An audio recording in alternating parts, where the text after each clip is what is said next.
भारत के James bond Doval ने Canada को कर दिया सेट। ट्रेड डील से पहले सिक्योरिटी पर डील डन, जाने डिटेल। इस बारे में बहुत सारी चर्चाएं होती हैं और कनाडा के साथ हमारे रिश्ते पहले से भी बहुत अच्छे बनते जा रहे हैं और कहा जाए तो अमेरिका से तो थे ही, और इसी बीच भारत ने कनाडा के साथ भी एक अच्छी डील कर ली है। और सिक्योरिटी डील पर क्या बात होने जा रही है, आइए जानते हैं। देखो, खबर सामने आ रही है, भारत के जेम्स बॉन्ड डोवाल ने कनाडा को कर दिया सेट। ट्रेड से पहले सिक्योरिटी पर डील डन, जाने डिटेल। कनाडाई पीएम के भारत दौरे से पहले दोनों देशों के बीच कई मुद्दों पर सहमति बनी है। भारत के राष्ट्रीय सुरक्षा सलाहकार अजीत डोवाल और कनाडा की नताली ड्रॉइन के बीच बैठक हुई है। इस बैठक में जो बातें हुई, हम भारतीयों को वो सुननी चाहिए। भारत और कनाडा ने राष्ट्रीय सुरक्षा, कानून प्रवर्तन मुद्दों पर आपसी सहयोग के लिए एक योजना बनाई। साथ ही ड्रग तस्करी और इंटरनेशनल क्रिमिनल नेटवर्क से निपटने के लिए अधिकारियों की नियुक्ति करेंगे।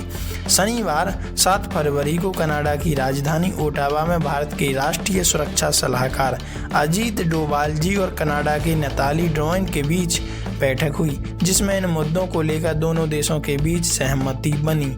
इन प्रयासों को भारत और कनाडा के बीच संबंधों में सुधार के तौर पर देखा जा रहा है। 2023 में खालिस्तानी अलगाववादी हरदीप सिंह निज्जर की हत्या को लेकर राजनयिक विवाद के बाद दोनों पक्ष संबंधों को फिर पटरी पर लाने की कोशिश कर रहे हैं। नेशनल सिक्योरिटी एडवाइजर डोवाल की यात्रा का समय इन मायनों में बेहद ही खास माना जा रहा है, क्योंकि अगले महीने की शुरुआत में ही कनाडा के प्रधानमंत्री मार्क कार्नी भारत की संभावित यात्रा पर आ सकते हैं, ऐसा अनुमान लगाया जा रहा है।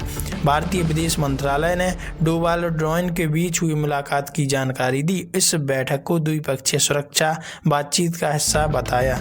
दोनों देशों ने अपने नागरिकों की सुरक्षा के लिए शुरू की गई पहलों में होने वाली इस प्रगति को स्वीकार किया। साथ ही नेशनल सिक्योरिटी और कानून प्रवर्तन से जुड़े इशू पर भी एक दूसरे का सहयोग के लिए एक साझा प्लान पर काम करने की सहमति जताई। विदेश मंत्रालय की ओर से यह भी कहा गया कि दोनों देश इस बात पर भी सहमत हुए कि भारत कनाडा की संबंधित एजेंसियों कामकाजी संबंधों को और मजबूत करेंगी। इसके अलावा संबंधों को सुधारने और सुरक्षा और कानून प्रवर्तन से जुड़े मुद्दों के समाधान के लिए संपर्क अधिकारियों की नियुक्ति की जाएगी। इस महत्वपूर्ण कदम से दोनों देशों के बीच ड्रग्स की अवैध तस्करी, इंटरनेशनल क्राइम नेटवर्क जैसे मुद्दों पर समय पर जानकारी शेयर करने में मदद मिलेगी। दोनों देशों के बीच साइबर सिक्योरिटी जैसे मुद्दों पर सहयोग करने और घरेलू कानून और इंटरनेशनल दायित्वों के तहत फ्रॉड और आवर्जन प्रवर्तन को लेकर चर्चा जारी रखने पर सहमति बनी है। अब दोनों देश मिलकर